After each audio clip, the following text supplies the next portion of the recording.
नमस्कार। इस वीडियो में मैं कबीर की भक्ति की विशेषताओं पर बातचीत करूंगा।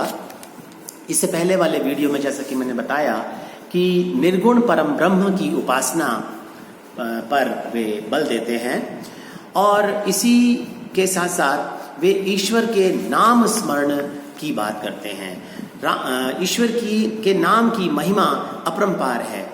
वे अपनी कविता में भक्ति में नाम की महिमा का बढ़ चढ़कर गुणगान करते हैं। वे परमात्मा से भी अधिक महत्व परमात्मा के नाम को देते हैं। इसीलिए नाम स्मरण ही मुक्ति का द्वार है, किंतु यह नाम स्मरण मन से किया जाना चाहिए। वैसे वे इस प्रकार के स्मरण का विरोध भी करते हैं जिसमें चित्त स्थिर नहीं रहता और माला फेरते हुए मन भटकता रहता है। वे कहते हैं माला तो कर में फिरे, जीभ फिरे मुख माही, मनुआ तो 10 दिसी फिरे, ये तो सुमिरन नाही। और माला फेरत जुग भया, भया न मन का फेर, कर का मन का डार दे, मन का फेर। प्रभु स्मरण ऐसा होना चाहिए जिसमें स्मरण करते करते भक्त स्वयं ही ब्रह्म में लीन हो जाए, अपने अहंकार का परित्याग कर दे, उसे अंदर और बाहर केवल परमात्मा ही परमात्मा दिखाई देने लगे, वह अजपे जाप की स्थिति प्राप्त कर ले। कबीर कहते भी हैं, तू तू करता तू भया, मुझ में रही न हूं, बारी फेरी बली गई, जित देखो तित तू। वास्तव में भक्ति के पथ में अहम का त्याग करना यह पहली शर्त है। अगर अहम का त्याग नहीं होगा तो प्रभु की भक्ति नहीं मिल सकती।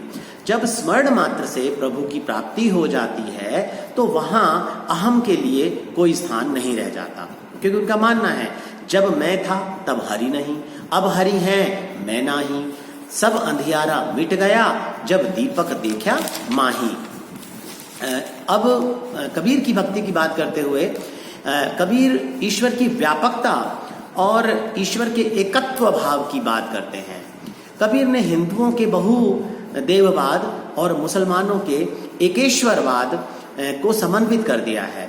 उनकी दृष्टि से परम तत्व तो एक ही है और वो सृष्टि के कण कण में व्याप्त दिखाई पड़ता है। प्रकृति की संपूर्ण शक्तियां उसी का प्रतिरूप हैं। तभी तो कबीर ईश्वर की जगत व्यापी स्थिति का बोध हमें करवाते हैं। उनका मानना है लाली मेरे लाल की, जित देखूं तित लाल, लाली देखन मैं गई, मैं भी हो गई लाल। इस्लाम की भावना के अनुरूप कबीर ने अल्लाह या खुदा की व्यापकता को भी प्रकट किया है। खालिक खलक खलक माही, खालिक पूरी रहो सब ठाई। उस परम तत्व को केवल अपनी आत्मा से अनुभव किया जा सकता है, अपने अंदर ही हम उसको अनुभव कर सकते हैं। वह कहीं बाहर से दिखाई देने वाली वस्तु नहीं है या रूप नहीं है। उनका कहना है जाके मुंह माथा नहीं, ना ही रूप सब कुरूप, पुहुप बाजते पातरा, ऐसो तत्व अनूप। इस प्रकार वे परम तत्व को अलखण, अरूप, अनाम और अनंत कहते हैं और उसकी महिमा का गुणगान करते हैं। कबीर सदाचरण की बात करते हैं। वे अपनी कविता में सदाचरण पर विशेष बल देते हैं। भक्ति के लिए आचरण की पवित्रता होनी चाहिए। इसके लिए प्राणी को काम, क्रोध, लोभ, मोह और अहंकार आदि जो पंच महाविकार हैं उनका परित्याग करना पड़ता है।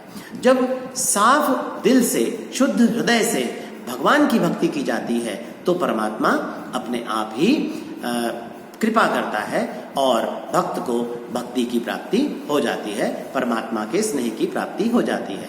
तभी वे कनक और कामिनी दोनों का विरोध करते हैं। एक कनक और कामिनी, दुर्गम घाटी दोए।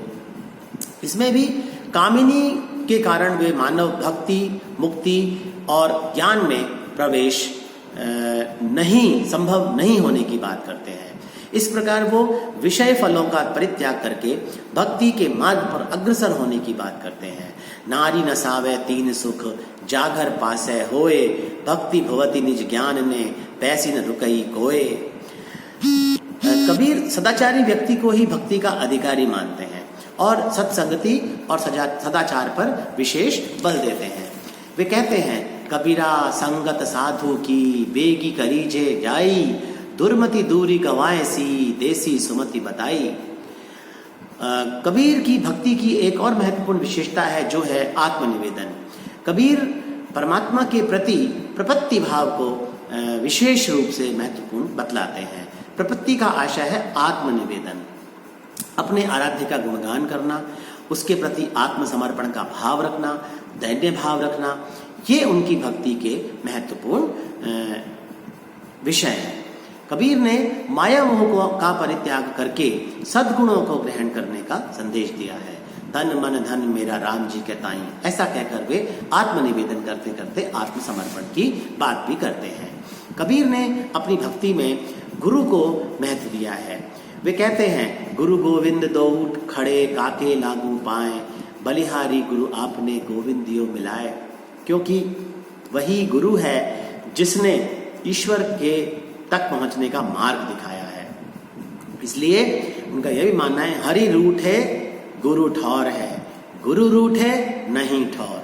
लेकिन गुरु के लिए उच्च कोटि का होना जरूरी है, उसे ज्ञान का भंडार होना चाहिए, वह अपने शिष्य का सच्चा मार्गदर्शक होना चाहिए। उसकी महिमा अनंत है, वह अनंत उपकार करता है।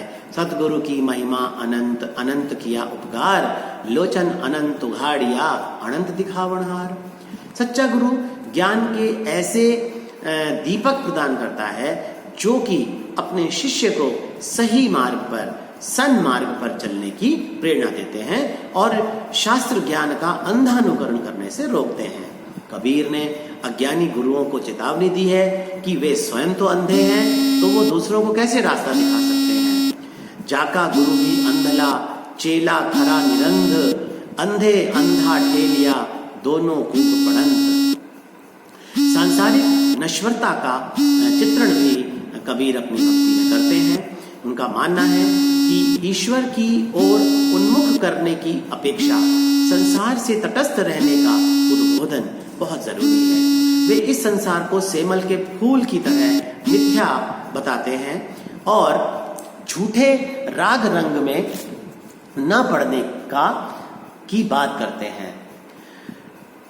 वे कहते हैं कि सांसारिक प्राणी को सचेत रहकर आगे बढ़ना है और नश्वर शरीर तो मिट्टी में मिल जाएगा। इसलिए सांसारिक बंधनों को छोड़कर प्रभु की भक्ति में सांसारिक लोगों को लीन रहना चाहिए। माली आवत देखी के कलियन करे पुकार, फूले फूले चुन लिए काली हमारी बार। इस प्रकार अनेक रूपकों और प्रतीकों के माध्यम से कबीर संसार के प्रति विरक्त की भावना की बात करते हैं। हठ योग साधना की वे बात करते हैं अपनी भक्ति में। हठ योगी साधनों का सम्मिश्रण उनकी भक्ति में मिलता है और भक्ति की तरंग में आकर वे ईड़ा, पिंगला, सुषुम्ना, कुंडलिनी, अष्टचक्र इत्यादि सभी का वर्णन करते हैं। उन्होंने हठयोग और प्रेम भक्ति का अपनी कविता में बहुत सुंदर चित्रण भी किया है। सुन्नी मंडल में घर किया, यह कहकर वे ब्रह्मरंध्र में ईश्वर अनुभूति की बात करते हैं। इस प्रकार कबीर की भक्ति पद्धति में हठयोग के साधनों को भी स्थान दिया गया है। इस प्रकार हम समग्र रूप में कह सकते हैं कि ईश्वर को व्यापक और एक बताते हुए, ईश्वर के नाम स्मरण पर बल देते हुए, सदाचरण पर बल देते हुए, आत्मनिवेदन की बात कहते हुए, आत्मसमर्पण की बात कहते हुए, गुरु की महिमा को सर्वोच्च बताते हुए और सांसारिक नश्वरता का चित्रण और हठ योग की साधना को महत्वपूर्ण बताते हुए कबीर अपनी भक्ति में एक ऐसा महत्वपूर्ण संदेश हमें देकर जाते हैं जो कि निर्गुण मार्गियों के लिए एक मील का पत्थर साबित होता है। धन्यवाद।